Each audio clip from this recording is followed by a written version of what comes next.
I, 38 M, never thought I'd be writing something like this. 12 years of marriage ended 3 nights ago with a declaration. Not a fight, not a tearful confession. A declaration. My wife, Chloe, 35F, sat across from me at the dinner table, pushed her barely touched plate away, and sighed. It was a theatrical sigh, the kind that demanded a question. What's wrong? I asked. Chloe, I just can't do this anymore, Mark. This life, it's so beige. I deserve better than this boring life with you. I remember just staring at her, trying to process it. We weren't struggling. We had a nice house, 2 cars, and what I thought was a comfortable, stable life. Boring? Maybe, but I thought it was a good boring. The kind you build on. Me. You deserve better, I repeated. It wasn't a question. Chloe, yes. I need passion, excitement. I'm wasting my best years. I want a divorce. There it was. For a second, my chest felt tight. But then something else kicked in. A strange, cold calm. She wasn't sad. She was expectant, like she had ordered a different meal and was waiting for the waiter to fix the mistake. Me. You absolutely do, I said. Her face flickered with surprise. I think she expected begging. You deserve the life you want. Let's make that happen. The next morning, while she was out, probably telling her sister, Lisa, how brave she was, I started making it happen. I didn't get angry. I got organized. Step 1. Lawyer up. I called a highly recommended family law attorney. I explained the situation, her exact words. He gave me some immediate, clear advice. Don't move out. Don't make any large financial moves. Document everything. Step 2. The spreadsheet of truth. I spent the morning creating a detailed spreadsheet. I'm a numbers guy. It's what I do. Asterisk assets. The house. It was a premarital inheritance from my grandmother, and the deed is solely in my name. My lawyer confirmed it was my ironclad defense. My investment portfolio? Same deal.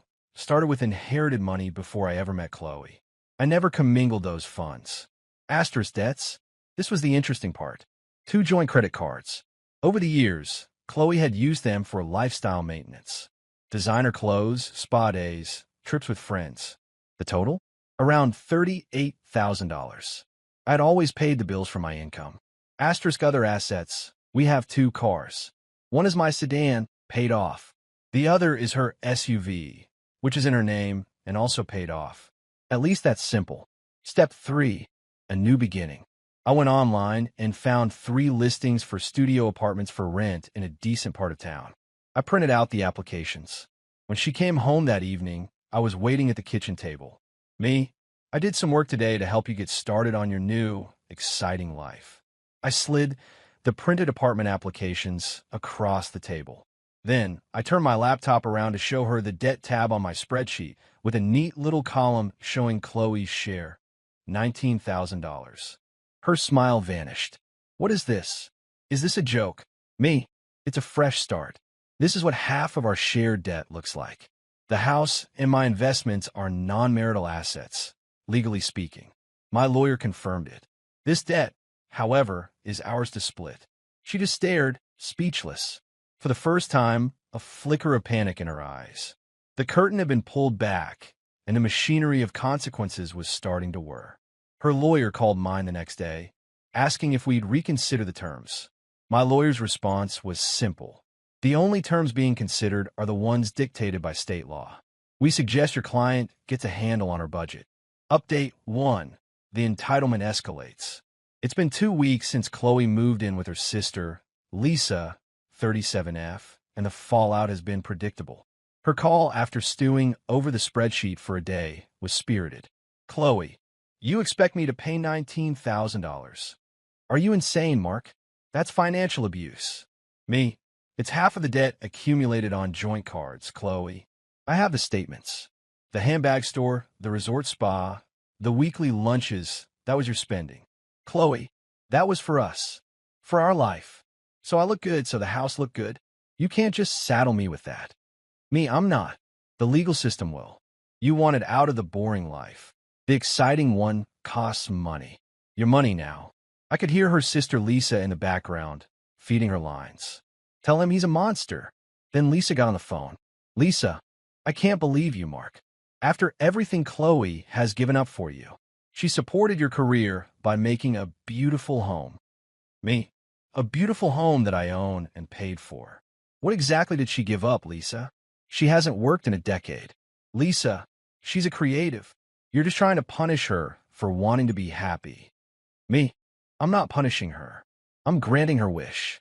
She's free. I hung up and blocked Lisa's number. Dirty trick number 1.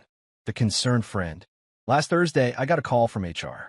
An anonymous email had been sent from a concerned friend, claiming I was showing signs of extreme stress and instability and might be a risk. It was so transparently Chloe's work. She knows my job is high pressure. Thankfully, my boss knows me. I was called into a meeting and calmly explained, my wife and I are divorcing. She is not happy with the financial realities of her decision. My work has not been and will not be affected. They reviewed my activity, saw nothing, and the issue was dropped with a note about a non-credible external complaint. My lawyer loved it. He said it added to a pattern of malicious behavior. The official letter from her lawyer arrived yesterday. It demands 50% of the house's value, $5,000 a month in permanent spousal support, and for me to pay her legal fees, all based on the narrative that she was a homemaker who sacrificed her career potential. My lawyer and I drafted our response.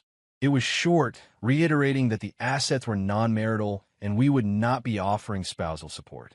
We attached the debt spreadsheet again for good measure. Last night, I got a text from Chloe, breaking her own lawyer's only rule.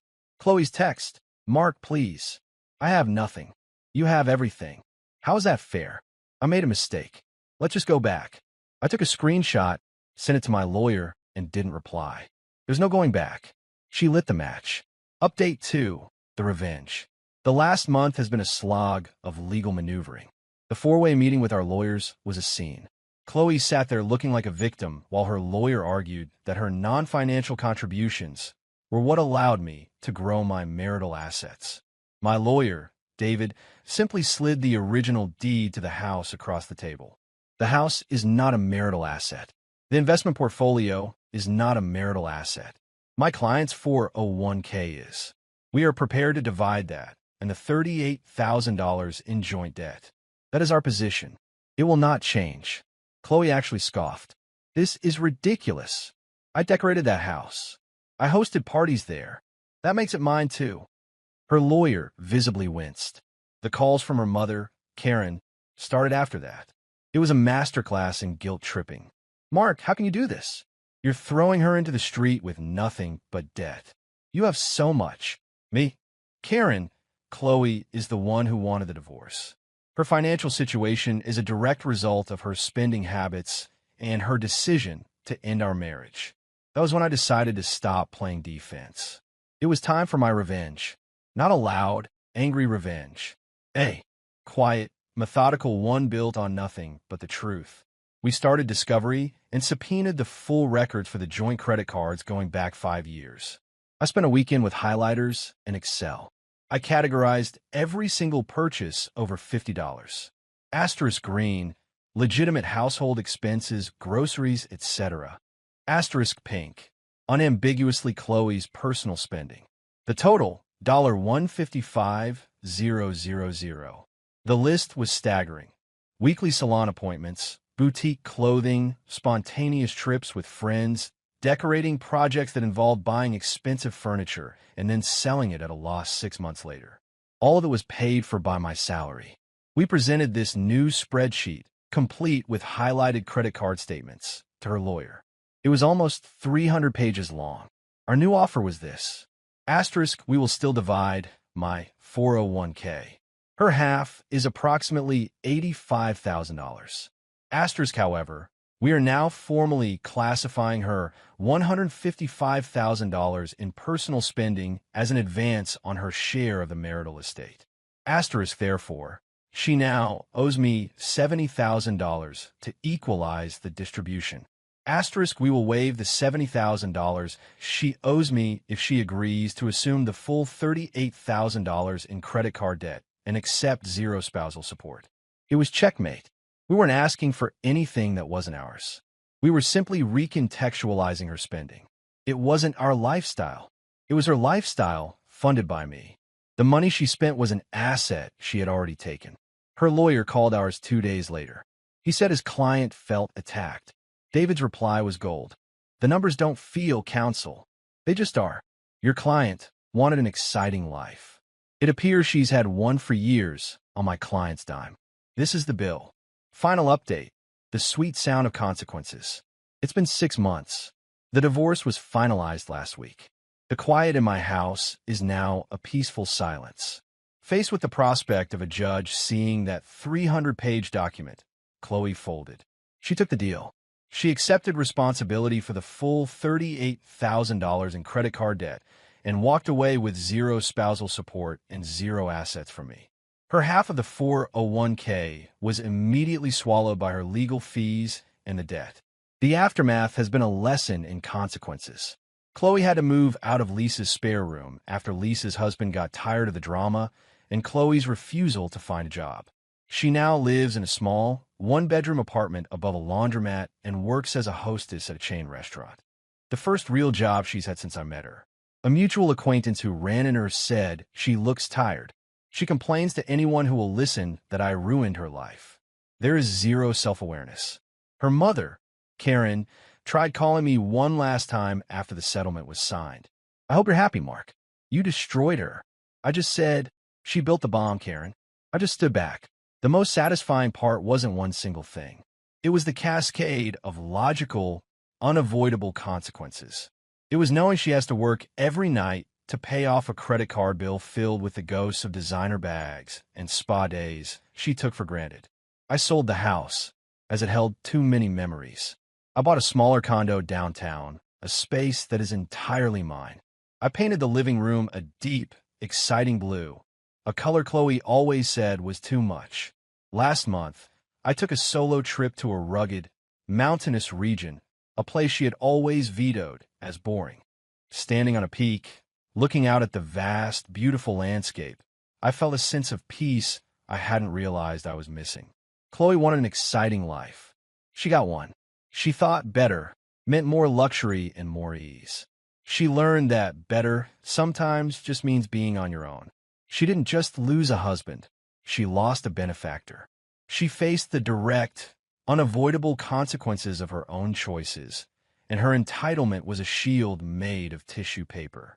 That's the most satisfying outcome I could ask for. Time to really move on.